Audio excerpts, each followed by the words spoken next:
ആത്മാവ് അനുഭവിക്കണ്ട, പക്ഷെ ആത്മാവ് കഴിഞ്ഞുപോയ ബോഡിയിൽ ഇരുന്ന സമയത്ത് ചെയ്തു പോയ കുറെ കുരുത്തക്കേടുണ്ടാവും. ആ കുരുത്തക്കേടിന് അവന് പരിഹാരം കാണണ്ടേ? ആ പേരാരിട്ടതാ അമ്മയും അച്ഛനും ഇട്ടത്. അപ്പൊ സ്വന്തം പേര് പോലും നമുക്കില്ല. ഇല്ല, നമ്മുടെ വാക്കുകൾ നമ്മുടേതല്ലേ? അല്ല, നമ്മുടെ വാക്ക് നമ്മുടെ ആണെന്ന് എന്താ തെളിവ്? നമ്മളല്ലേ അത് പറയുന്നത്. ഈ നമ്മളാരാണ്? ഈ ഗർഭാവസ്ഥയിൽ 3 മാസം ആകുമ്പോൾ ഗർഭപാത്രത്തിൽ ജീവൻ തുടിക്കുന്നു. ആ ജീവനെ നമ്മൾ നശിപ്പിച്ച് കളയുന്നു. ആ നശിപ്പിച്ച് ജീവനെ ഒരിക്കലും നശിപ്പിച്ച് കളയുന്നില്ല. അല്ലെങ്കിൽ ജീവനെ എങ്ങനെ നശിപ്പിച്ച് കളയും? അച്ഛനമ്മയും കൂടി ലയിക്കുമ്പോൾ ഉണ്ടാകുന്ന ആ പിണ്ടാംശത്തിലേക്ക് നമ്മളാകുന്ന അല്ലെങ്കിൽ ഞാനാകുന്ന ആ ചൈതന്യം പ്രവേശിക്കുമ്പോഴാണ് നമ്മുടെ കഷ്ടപ്പാടെന്ന് പറയുന്നത്. അതാണ് ഈ അന്വേഷണത്തെയാണ് കഷ്ടപ്പാടെന്ന് പറയുന്നത്, ഇല്ലേ? അപ്പോൾ ഈ അന്വേഷണം തീരണത് എപ്പോഴാണ്?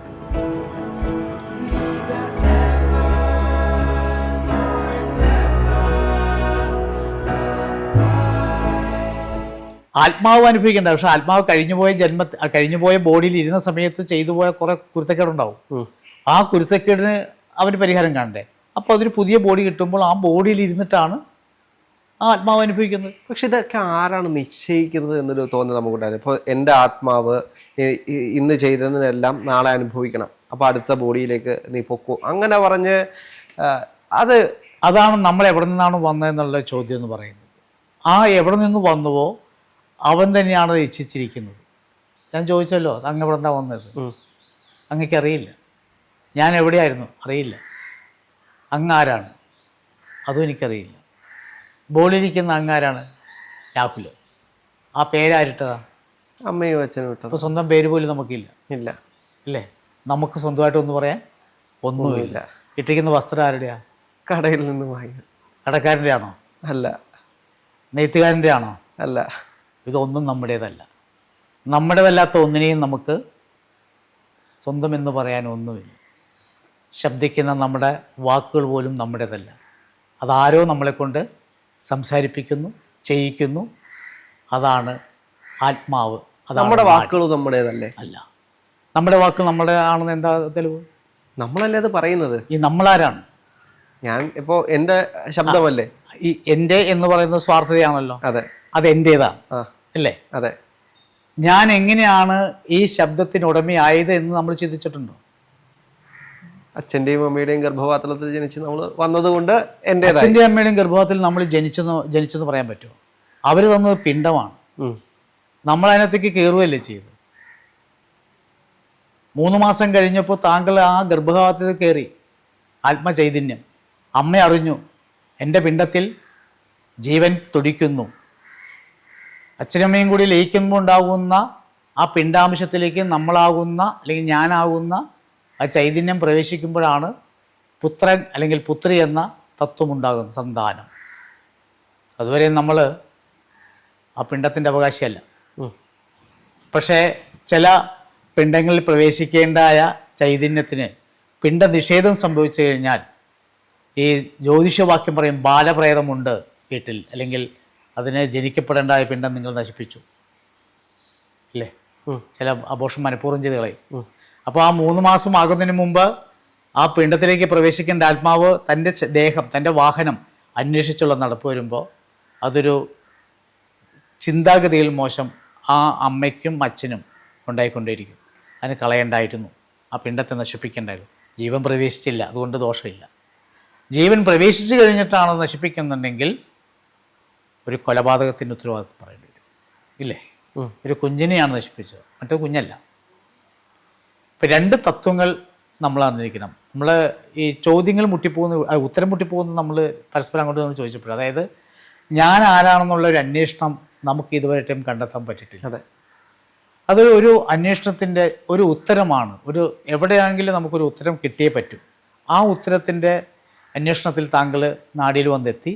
ആ നാടിയിലൂടെ താങ്കൾക്ക് ആ ഉത്തരം കിട്ടി, താങ്കൾക്ക് മനസ്സമാധാനം. വീണ്ടും താങ്കൾ അന്വേഷണത്തിലേക്കാണ് പോകുന്നത്. ഒരിക്കലും നമ്മുടെ അന്വേഷണം തീരുന്നില്ല. ഇല്ല, നമ്മുടെ കഷ്ടപ്പാടെന്ന് പറയുന്നത് അതാണ്. ഈ അന്വേഷണത്തെയാണ് കഷ്ടപ്പാടെന്ന് പറയുന്നത്, ഇല്ലേ? അപ്പോൾ ഈ അന്വേഷണം തീരുന്നത് എപ്പോഴാണ്?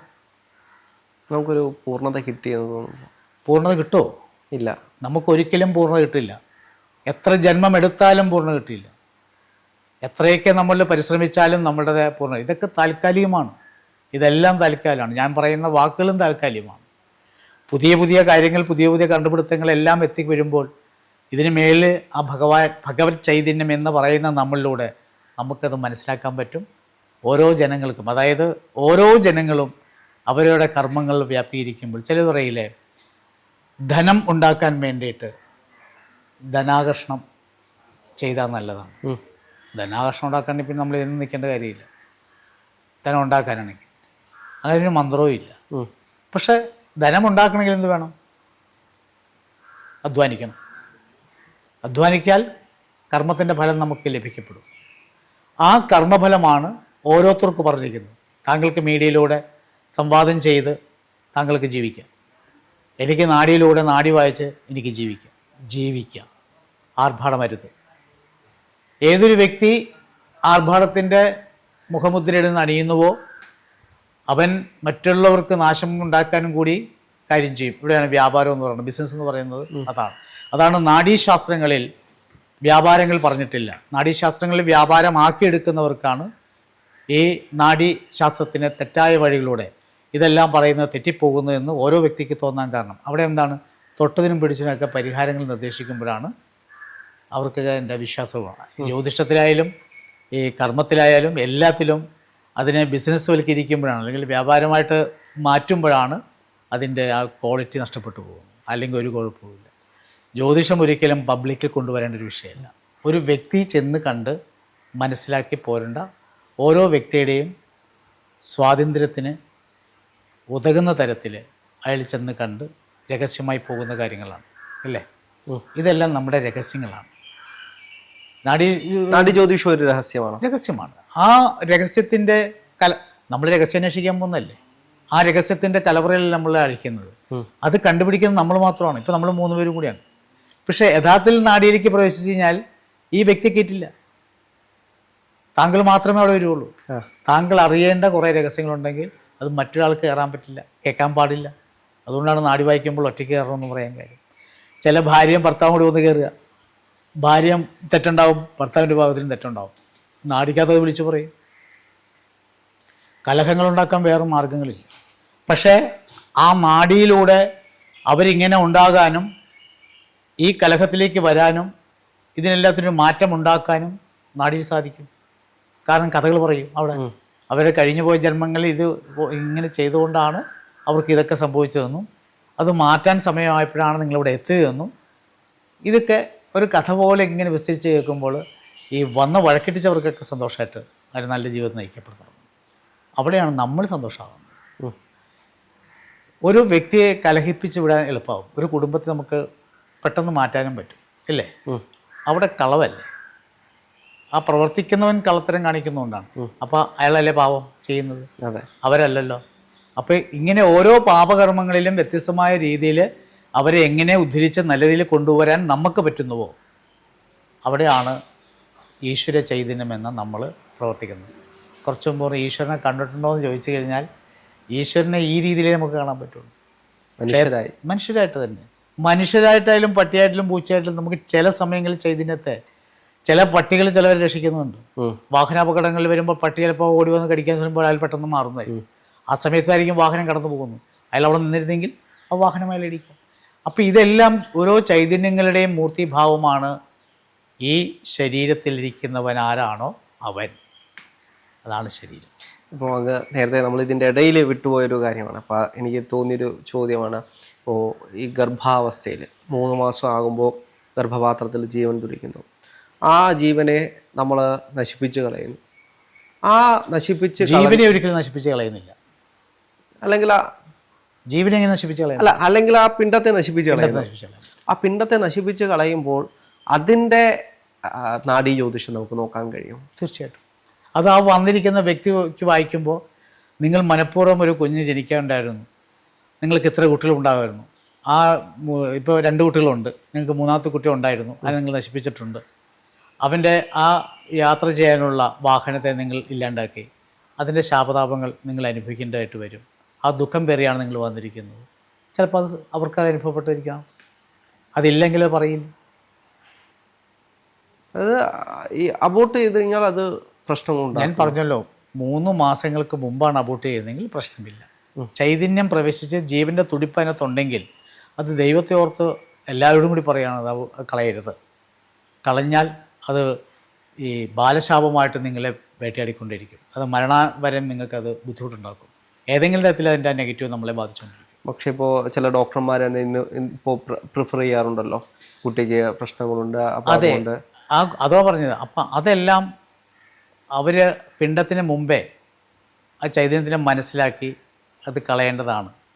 അതിൽ തെറ്റില്ല എന്നാണ് പറഞ്ഞത്. ഈ ജീവൻ്റെ തുടിപ്പ് കഴിഞ്ഞ് അതെല്ലാം കഴിഞ്ഞ് എന്തായാലും ഡോക്ടർ പരിശോധിക്കുമ്പോൾ ഡോക്ടറിന് അറിയാമല്ലോ ഇന്ന ഭാഗദോഷങ്ങളുണ്ട് അതിനകത്ത്. അതുകൊണ്ടാണ് സ്കാനിങ് പോലത്തെ കാര്യങ്ങളൊക്കെ ഇപ്പോൾ ഉള്ളത്. പണ്ടുള്ള ഇതിൽ നാഡി പിടിച്ചു നോക്കി ആ ഗർഭാവസ്ഥയുടെ ഇത് പറയുന്ന വൈദ്യന്മാരുണ്ടായിരുന്നു. ഇപ്പോൾ എല്ലാത്തിനും സ്കാനിങ് വേണം. അപ്പോൾ ആ സ്കാനിങ്ങിൽ ഇതെല്ലാം അറിയാമെന്നുണ്ടെങ്കിൽ ജീവൻ പ്രവേശിക്കുന്നതിന് മുമ്പേ കളയാം. അപ്പോൾ ഒരു പിന്നെ ആ ഗർഭത്തിൽ പ്രവേശിക്കുന്ന ഇപ്പോൾ ബുദ്ധിവൈകല്യമുള്ളിട്ട് ജീവിക്കാൻ അവന് വിധിയുണ്ടായിട്ട് ആ പാത്രം കളഞ്ഞാൽ അതും ശാപമാണ്. അവനെ ജനിച്ചേ പറ്റുള്ളൂ. അവൻ വികലാംഗനായി ജീവിക്കണം, അല്ലെങ്കിൽ അവൻ്റെ വൈകല്യങ്ങൾ ആയിട്ട് ജീവിക്കാൻ വിധിയുള്ളതാണ് അവൻ. അതിനെ കളഞ്ഞതാരാ? ആ ഡോക്ടറാണ്. അപ്പോൾ ഒരു ഡോക്ടറാണ് അത് കളഞ്ഞെങ്കിൽ ആ ആത്മാവ് എത്രയോ ദുരിതങ്ങൾ കളഞ്ഞിട്ടുള്ള ആളാണ്. എത്രയും അയാൾ അനുഭവിക്കേണ്ടതായിട്ട് വരും. അപ്പോൾ ആ മരണപ്പെട്ടു പോയിട്ടുള്ള ആ ആത്മാവ് അത് എവിടെയുണ്ട് എന്ന് നമ്മൾ നാടി വെച്ച് നോക്കുമ്പോൾ ഇപ്പോൾ എവിടെ നിൽക്കുന്നു, അത് വീണ്ടും ലയനത്തിലേക്ക് പോയോ, അത് തിരിച്ചു വരുമോ എന്നൊക്കെ നമുക്കറിയാൻ പറ്റും.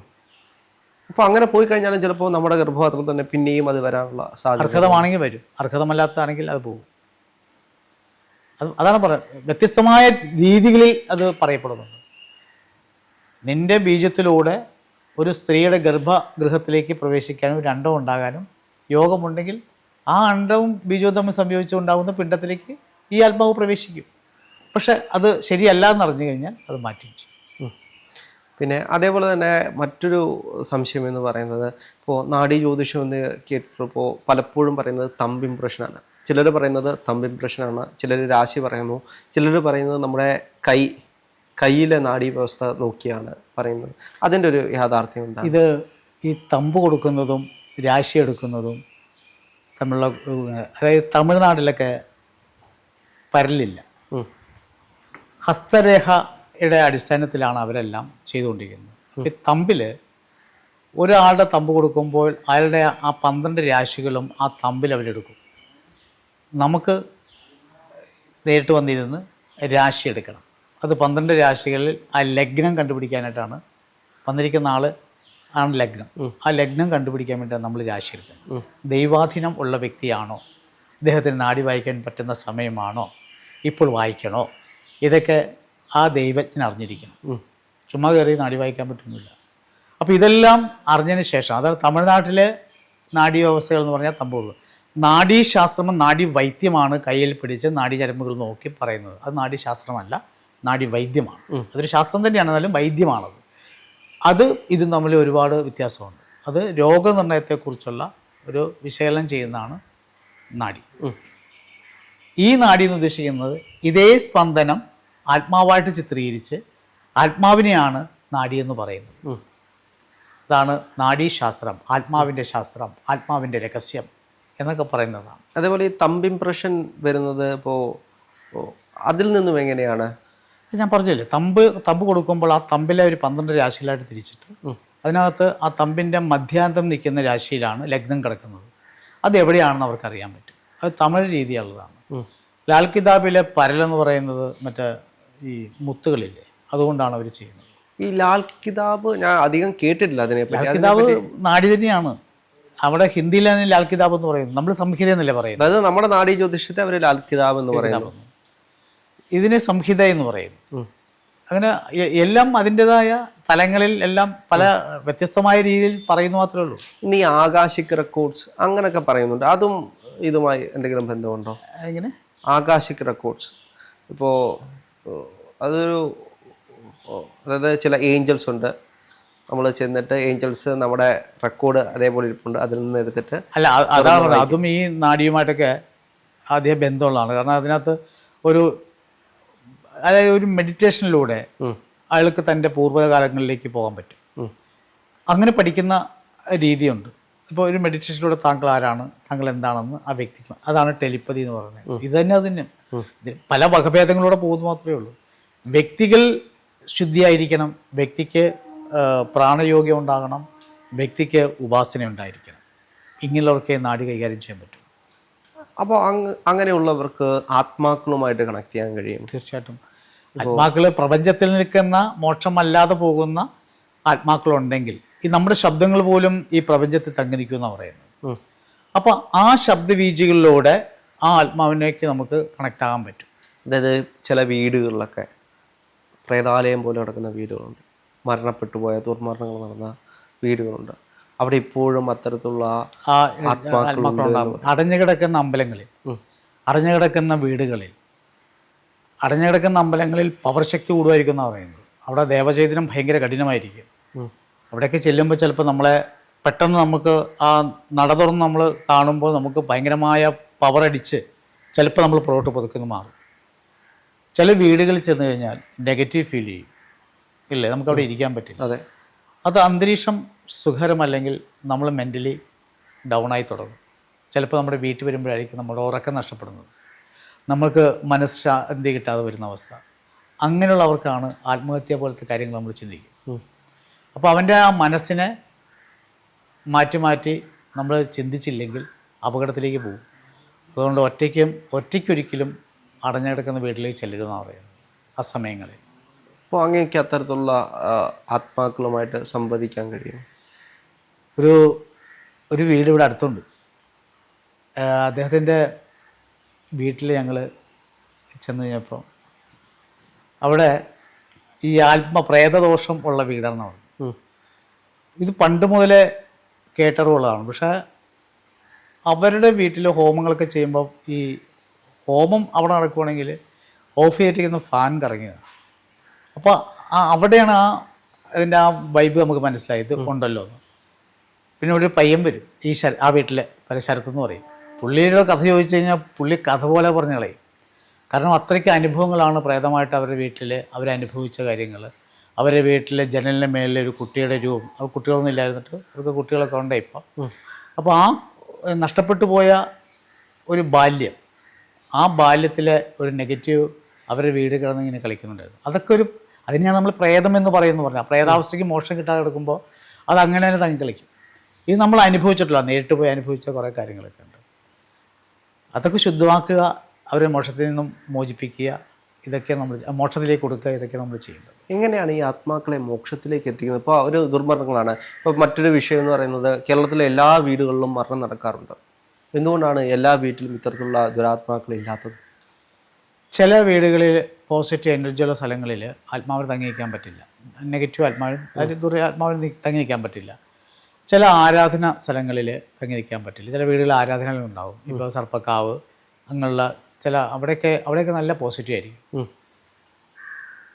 ഈ ആത്മാവിന് അവിടെ നിന്ന് പുറത്തു വിടണമെന്നുണ്ടെങ്കിൽ അല്ലെങ്കിൽ പുറത്തു പോകണമെങ്കിൽ അവിടെ ബന്ധനക്രിയ എന്ന കർമ്മമുണ്ട്. അതായത് സുദർശന മന്ത്രങ്ങൾ അതിനകത്ത് പറയും. നാരായണ മന്ത്രങ്ങളാണല്ലോ എല്ലാത്തിൻ്റെയും വഴി. നമുക്കൊരു വഴിയിൽ പോകണം, നമുക്ക് വഴി അറിയില്ല, ഒരാൾ വരുവാണ്, ഞാൻ നിനക്ക് വഴി കാണിക്കാം.